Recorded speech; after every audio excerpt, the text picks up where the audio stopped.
की घंटी सुनकर मेरी आंख खुल गई। कमरे में रोशनी नहीं थी, शायद वो हमेशा की तरह आज भी बिजली नहीं थी।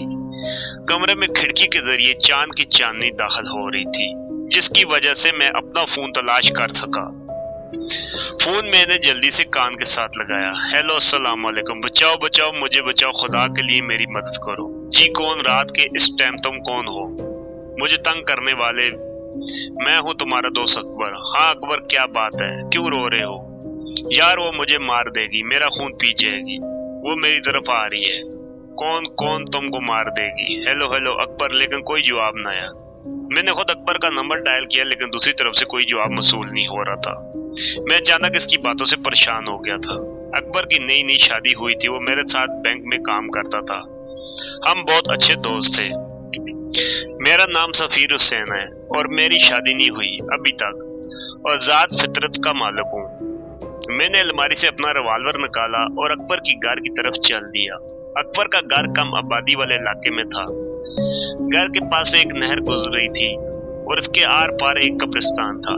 जल्दी मैं इसके घर पहुंच गया। इसके घर 3 कमरों पर मुश्तमिल था। 2 कमरे, एक किचन, एक छोटा सा सहन था, जिसमें एक बड़ा पुराना किकर का दरख्त था, जिसके ऊपर बहुत से परिंदों के घोंसले बने हुए थे। सहन से होते हुए मैंने किकर के दरख्त पर नजर डाली। परिंदे खामोशी से दबकर अपने घोंसलों में आराम कर रहे थे। घर का दरवाजा हमेशा की तरह खुला ही था, लेकिन कमरा अंदर से बंद था। मैंने काफी देर दस्तक दी, लेकिन कोई जवाब न मिला। मुझे खिड़की का ख्याल आया, जो नहर की साइड थी। मैं घर की पिछली तरफ गया। मैं ये देखकर हैरान रह गया कि खिड़की खुली थी और खिड़की के ऊपर ताजा खून के निशानात थे। मैं खिड़की के जरिए अंदर आया। अब बिजली आ चुकी थी। मैंने बल्ब जलाया तो मेरे रोंगटे खड़े हो गए। अकबर बेड के नीचे खून में लिपटा हुआ पड़ा था और भाभी का कोई नामो निशान नहीं था। मैंने अकबर को चेक किया तो वह ये दुनिया छोड़ चुका था। अचानक मेरी नजर खून के धब्बों पर पड़ी, जो किसी के नंगे पांव के थे, यानी कोई कमरे में से खिड़की की तरफ से बाहर गया है और खून के निशान इसके पांव के जरिए बने हुए थे। मैंने पहले घर की तलाशी ली, लेकिन भाभी का कोई पता न चला। लेकिन वो कातिल हो सकता है भाभी को साथ ले गया हो। मैंने पांव के निशानात का पीछा करने का फैसला किया और खिड़की के जरिए बाहर आ गया। मैंने थाने कॉल कर दी थी और सब हकीकत बता दी थी। पांव के निशान टार्च की रोशनी में वाज़ा नजर आ रहे थे, लेकिन ये क्या, ये निशान तो नहर में जा रहे थे, यानी कातिल ने नहर पार की थी। लेकिन मैं नहर पार नहीं कर सकता था, इसलिए मैंने 1 किलोमीटर लंबा चक्कर नहर से होकर लगाया। फिर नहर के दूसरी जानब पांव के निशान तलाश करने लगा। जल्दी ताजा पांव के निशान मिल गए। ये निशान कब्रिस्तान की जनब जा रहे थे। मुझे कब्रिस्तान से डर लगता है। अचानक मुझे पुलिस की गाड़ी नजर आने का शोर सुनाई दिया, तो मैं वापस अकबर के घर की तरफ चल दिया। मैंने अपना तारुफ करवाया और कहा कि ये निशान कब्रिस्तान की तरफ जा रहे हैं। मैं कब्रिस्तान अकेला नहीं जा सकता। अगर आपने मेरे साथ चलना है तो चलो, क्योंकि वो कातिल भाभी को कब्रिस्तान की तरफ ले गया है। इंस्पेक्टर ने अपने साथ 2 आदमी लिए और बाकी वहाँ शुआयद इकट्ठा करने लगे। हम कब्रिस्तान दाखिल हो गए थे। कब्रिस्तान बहुत ही कदीम मालूम होता था। कब्रें टूट फूट का शिकार थी। पांव के निशान अब हमें नहीं मिल रहे थे। हम लोग इधर उधर फिर रहे थे। इंस्पेक्टर साहब ने कहा, क्या अकबर की किसी से जाती दुश्मनी थी या कोई कारोबारी दुश्मनी वगैरह तो नहीं थी? इंस्पेक्टर साहब, अकबर बहुत ही शरीफ और खानदानी इंसान था। इसकी किसी से क्या दुश्मनी हो सकती है? अच्छा, तो इसकी शादी कब और कहाँ हुई थी? इसने बैंक से छुट्टी ली थी सर। सुबह इसकी हाजिरी थी। सना से इसकी मुलाकात एक पार्टी में हुई थी। इस बात को 2 हफ्ते हो गए थे। गोया इन दोनों ने 2 हफ्ते के अंदर शादी कर ली। जी इंस्पेक्टर साहब, सना इस दुनिया में अकेली थी। माँ बाप एक हादसे में फौत हो गए थे। इसके चचा ने इसको पाला था, इसलिए उन्होंने भी शादी में देर नहीं की। वो कहाँ रहते हैं? वो भी इस शहर में रहते हैं। वो भी शरीफ लोग हैं। शादी के दिन भी इनके घर गया था। बहुत नेकदिल और अच्छी फैमिली है। अचानक सिपाही ने आवाज दी, इंस्पेक्टर साहब, यहाँ एक लड़की पड़ी है। हम एक दरख्त की तरफ चले गए। वहाँ काफी दरख्त थे। वहाँ दरख्त के नीचे सना भाभी पड़ी हुई थी और मैं ये देखकर हैरान हो गया कि वो निशान भाभी के पांव के थे, क्योंकि अब इनके पांव पर खून जम चुका था। वो बेहोश थी। इंस्पेक्टर साहब ने गाड़ी वाले को कॉल की। वो कब्रिस्तान के पास गाड़ी ले आया। हम भाभी को उठाकर कब्रिस्तान से बाहर आ गए। गाड़ी वहां पहले ही थी मौजूद थी। इसको अस्पताल ले आए। भाभी काफी देर से बेहोश थी और बता सकती थी कि अकबर का कातिल कौन है, वो कब्रिस्तान कैसे आई है। मैं अकबर के कफन दफन में मसरूफ था। अकबर के भाई और वालिद भी गांव से आए थे। अकबर का बड़ा भाई अकरम बहुत ही परेशान था क्योंकि वो अपने भाई से बहुत प्यार करता था। वालिद का भी यही हाल था, तो वो अकबर की इज्जत की वजह से खामोश थे। अकबर ही जिद करके शहर आया था और बैंक में मुलाजिम हो गया था। शादी भी इसने अपनी पसंद से की थी। सब सना भाभी पर ही शक कर रहे थे, तरह तरह की बातें कर रहे थे। शादी को तो कुछ दिन ही हुए थे, अभी तक अकबर की छुट्टी भी खत्म नहीं हुई थी, तो सन्ना भाभी पर शक किस तरह किया जा सकता था? क्योंकि जब तक आप किसी के मिलते जुलते नहीं, आपको कैसे मालूम होगा कि कौन कैसा है, किसकी तबीयत कैसी है। आज इस वाकये को 3 दिन हो गए हैं। सन्ना भाभी अभी तक बेहोश थी। कातिल का अभी तक पता नहीं चल रहा था। मैं बैंक से वापसी पर अस्पताल का चक्कर लगाता था। अकरम भाई और अकबर की वालदा अस्पताल में ही थे। इनको पता था कि भाभी वो जरिया है जिसके जरिए हम कातिल तक पहुंच सकते हैं। पुलिस के 2 आदमी भी हर वक्त ड्यूटी पर होते थे। हमेशा की तरह मैं फारुक होकर थाने गया तो मेरी मुलाकात इंस्पेक्टर साहब से हो गई। खान मेरा क्लास फेलो था और हमारी अच्छी दोस्ती थी। मैंने सारा वाकया खान को बताया। इंस्पेक्टर खान किसी गहरी सोच में डूब गया और काफी देर के बाद वो बोला, इस किस्म के 2-3 केस पहले भी हुए हैं। क्या मतलब? कैसे केस खान? अकेला घर आबादी से दूर यानी कम आबादी वाले इलाके में रहता था। इससे पहले सिर्फ वो अकेला ही रहता था और फिर शादी भी अचानक और एक अनजान लड़की से की। ये बात तो ठीक है, लेकिन सन्ना भाभी तो बहुत अच्छी है, काफी खिदमत करती थी अकबर की। अच्छा, तो वो कहाँ है? क्या जिंदा है? हाँ, वो जिंदा है, अस्पताल में दाखिल हुई है, वो बेहोश है। चलो सफीर अस्पताल चलते हैं, वहां पर ही बात वाज़ा होगी। जब हम वहां पहुंचे तो अकरम भाई मौजूद थे। अकरम भाई भाभी को होश आया? नहीं, वो अभी तक बेहोश है, अंदर थिएटर रूम में है। हम बाहर इंतजार करने लगे। कुछ देर में डॉक्टर साहब आए तो खान ने पूछा, डॉक्टर साहब अब मरीजा कैसी है और कब तक होश आ जाएगा? वो खतरे से बाहर है और होश में जल्दी आ जाएगी। क्या हम देख सकते हैं इसको? हाँ हाँ, क्यों नहीं। इसको कमरे में शिफ्ट कर दिया गया है। हम तीनों कमरे में आए तो मैंने देखा कि खान भाभी को गौर से देख रहा है। ये सना भाभी है, अकरम ने कहा। इसको जानते हो? मेरे साथ बाहर आओ। हम दोनों बाहर आए, एक तरफ होकर खड़े हो गए तो खान ने बताया, कश्मीर ये सना वही लड़की है जो हमें मिल नहीं रही, क्योंकि हर कत्ल होने वाले दूल्हे के साथ हमें इसकी ही तस्वीर मिली है, लेकिन ये हमें मिल नहीं रही थी। ये क्या कह रहे हो? क्या सना भाभी कातिल है अकबर की? ये मैं नहीं कह सकता, लेकिन शक इसी पर जा रहा है। मैं तुम्हें सबूत दे सकता हूँ। हर मक्तल की शादी में पहले दिन जो तस्वीर ली जाती है वो कम से कम शादी के हफ्ते बाद मिलती है, जब तक ये लड़की अपना काम करके चली जाती थी। लेकिन ये अब के बार कैसे पकड़ी गई, कुछ समझ नहीं आ रहा। वो असल में अकबर ने कत्ल होने से पहले मुझसे बात की थी, तो मैं जल्दी से निकल गया था और 5-10 मिनट में इसके घर पहुंच गया था, तो शायद इसी टाइम अपना काम करके निकली होगी। मैंने इसका पीछा किया। मुझे ये नहीं मालूम था कि मैं किसके पीछे जा रहा हूँ। मैं तो वो खून के निशानों का पीछा कर रहा था। इंस्पेक्टर खान ने पुलिस स्टेशन फोन किया। 2 लेडीज आ गई। अगर ये चक्कर है तो हमें किसी दम दरूद वाले से राब्ता करना चाहिए। हाँ सफीर, तुमने ठीक कहा। मेरा एक जानने वाला बुजुर्ग है, वो अमल करते हैं, मैं इनसे बात करता हूँ। जल्दी वो लेडीज पुलिस वाली आ गई। हम दोनों इस बुजुर्ग के पास चले गए। बुजुर्ग का नाम बाबा शाह मुनव्वर था। वो बहुत नेक बुजुर्ग थे। इनके आस्थाने हमें हर दुआ का जूम रहता। खैर, हमने पहले कॉल की थी इसलिए वो हमारे मुंतजिर थे। मैंने इंस्पेक्टर खान ने सारी बात तफसील पीर बाबा को बता दी। पीर बाबा ने आंखें बंद कर ली और मुंह से अमल पढ़ रहे थे। अच्छा, तो आप लोग क्या चाहते हैं? इस लड़की की हकीकत या इसको खात्मा करना चाहते हो, या फिर कोई और सख्त सजा देना चाहते हो? पीर बाबा, पहले तो आप हमें ये बताएं वो कौन है, क्यों ऐसा कर रही है? वो मुकम्मल इंसान नहीं है और ना ही मुकम्मल चुड़ैल। वो एक इंसान और चुड़ैल के मिलाप से पैदा हुई है, यानी चुड़ैल की बेटी है। इसका इंसान बाप इसको छोड़कर चला गया था, जिसको इसकी चुड़ैल माँ ने मार दिया था। इसकी माँ चुड़ैल को एक हिंदू ने चिल्ला काटकर अपनी कैद में रख लिया था, तो उसकी परवरिश इंसानों में हुई थी। इसके चचा ने इसको पाला था। चचा इस हकीकत से नावाकिफ था। इसको अभी तक इसके बारे में नहीं पता। आप लोगों ने देख लिया होगा कि वो चुड़ैल की बेटी बहुत भोली भाली सूरत लेकर पैदा हुई है। हर कोई इस पर भरोसा कर लेता है। वो अपना शिकार खुद ही तलाश करती है। 3-4 दिन वो अपनी खुराक बूझती है, फिर इसकी चुड़ैल वाली आत्मा जाग जाती है तो अपने शोर का खून पी जाती है और हफ्तों के लिए गायब हो जाती है। जब इसके चचा को इस हादसे का पता चलता है, वो बेचारा इसको थाने में अस्पताल में रेलवे स्टेशन में न जाने कहाँ कहाँ तलाश करता है। जब वो मिलती है तो एक कहानी सुनाती है और अपने मासूम चेहरे का फायदा उठाकर कुछ हफ्ते घर में आराम करती है, फिर ताजा दम होकर शिकार की तलाश शुरू कर देती है।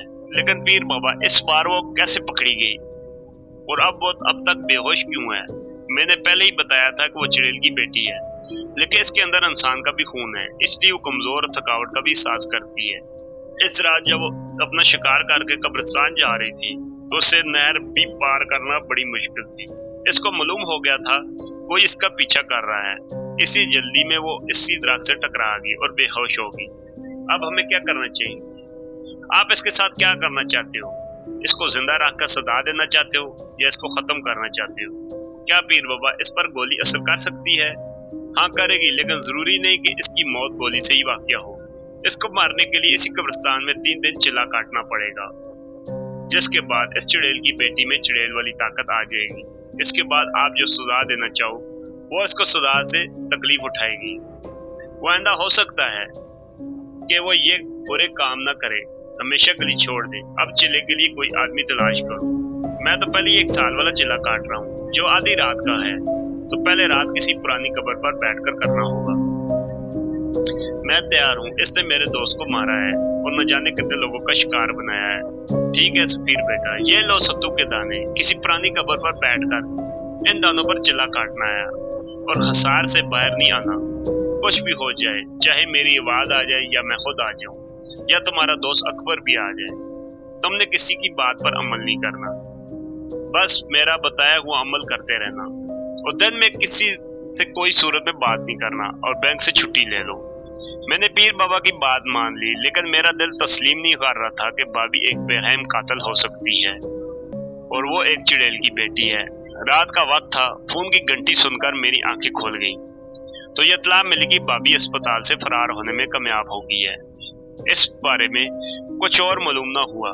मैं इसी वक्त इंस्पेक्टर खान से बात की तो उसने बताया, सफीर भाई अब वो चिल्ला करना ही है और जरूर करना है। खुदा जाने वो कोई काम कर दे और किसी की जान चली जाए। सुबह उठते ही बैंक गया, बैंक से 5 छुट्टियां ली और इंस्पेक्टर खान के पास आ गया। वो मेरा इंतजार कर रहा था। हाँ तो छुट्टी ले ली? जी छुट्टी ले ली।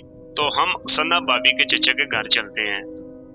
ठीक है मैं तैयार हूँ। और मुझे इसका घर अच्छी तरह से याद आ गया। एक पड़ोस से पता चला कि कल रात को जंगीर साहब का इंतकाल हो गया है, इसीलिए इसको दफन करने सब इसके आबाई गांव आए हुए हैं।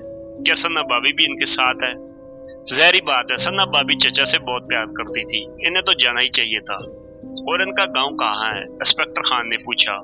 इनके गांव का नाम लाल सुंदरवाला और वो मोटरवे के साथ फैसलाबाद से कुछ पहले ही है। हम सब पहले पीर बाबा के पास गए तो उन्होंने कहा, इस बात का फायदा उठा लो सफीर, तुम अपना चिल्ला आज रात से शुरू कर दो और इंस्पेक्टर खान तुम बेशक इसके पीछे गांव चले जाओ। अगर वो वहां नहीं मिलती या वहां गायब होती है तो मुझे इत्तला करना, फिर मैं अमल से पता कर लूंगा कि वो कहाँ है। ठीक है पीर बाबा, जैसे आपका हुक्म। फिर मैं कब्रिस्तान चला गया और रात के लिए जगह तलाश करने लगा। जल्दी मुझे एक पुराने दरख्त के साथ एक पुरानी कब्र मिल गई। मैं इस पर निशान लगाकर आ गया और खाना खाकर सो गया। मेरी आंख शाम के 6 बजे खुली थी। अभी अंधेरा होने में कुछ देर बाकी थी। मैं अपनी जगह पर पहुंच गया था। वहां पर मैंने हसार खींचा तो मैं इस कब्र पर बैठ गया और चिल्ला शुरू कर दिया। पहली रात सुकून से गुजरी। इंस्पेक्टर खान सन्ना के गांव गया हुआ था। मैं घर आकर सो गया। दिन को बहुत कालें आई लेकिन मैंने यस नहीं की। शाम 6 बजे तक मैं उठा और खाना वगैरह खाया और कब्रिस्तान की तरफ चल दिया और अपनी जगह पहुंचकर बैठ गया। आज मौसम भी खराब मालूम हो रहा था। चांद का कोई नामो निशान न था। हवा तेज से तेज होती जा रही थी तो मुझे चला करने में मुश्किल हो रही थी। मैं हैरान था कि जब मैं घर से निकला तो मौसम साफ था, लेकिन जब कब्रिस्तान में कदम रखा तो मौसम खराब हो गया। खैर मैं इल्म करने लगा। आसमान पर बिजली चमकी और बादल शोर करने लगे। हवाएं तेज होने लगी, बहुत ज्यादा शोर होने लगा। मुझे अमल करने में बहुत मुश्किल होने लगी। कुछ देर में बारिश होने लगी, लेकिन ये क्या, बारिश हसार के बाहर हो रही है और जिस जगह मैं था इस जगह कोई असर नहीं हो रहा था। बादल खूब बरसा, हर जगह पानी पानी हो गया। लेकिन हैरानी करने वाली बात यह थी कि पानी का एक कतरा भी मेरी तरफ नहीं आ रहा था। मौसम अब साफ था, चांद नजर आ रहा था और चांदनी हर चीज को मुनव्वर कर रही थी। बादल का शोर थम चुका था। अब मुकम्मल खामोशी थी। मैंने अपना अमल जारी रखा। और सुबह होने से कुछ देर पहले इंस्पेक्टर खान मुझे अपनी तरफ आता हुआ दिखाई दिया। खान ने कहा, फिर ये अमल चिल्ला छोड़ दो, हमने सना को मार दिया है, अब वो मर चुकी है। लेकिन इस वक्त मैं होश में था, मुझे पीर बाबा वाली बात याद आ गई। भला मैं चिल्ला कैसे छोड़ सकता था? मैं चिल्ला में मगन रहा। खान ने कहा, और चलो मेरे दोस्त, क्यों देर कर रहे हो, अपना वक्त जाया कर रहे हो, आओ मेरे साथ, मेरा हाथ पकड़ो।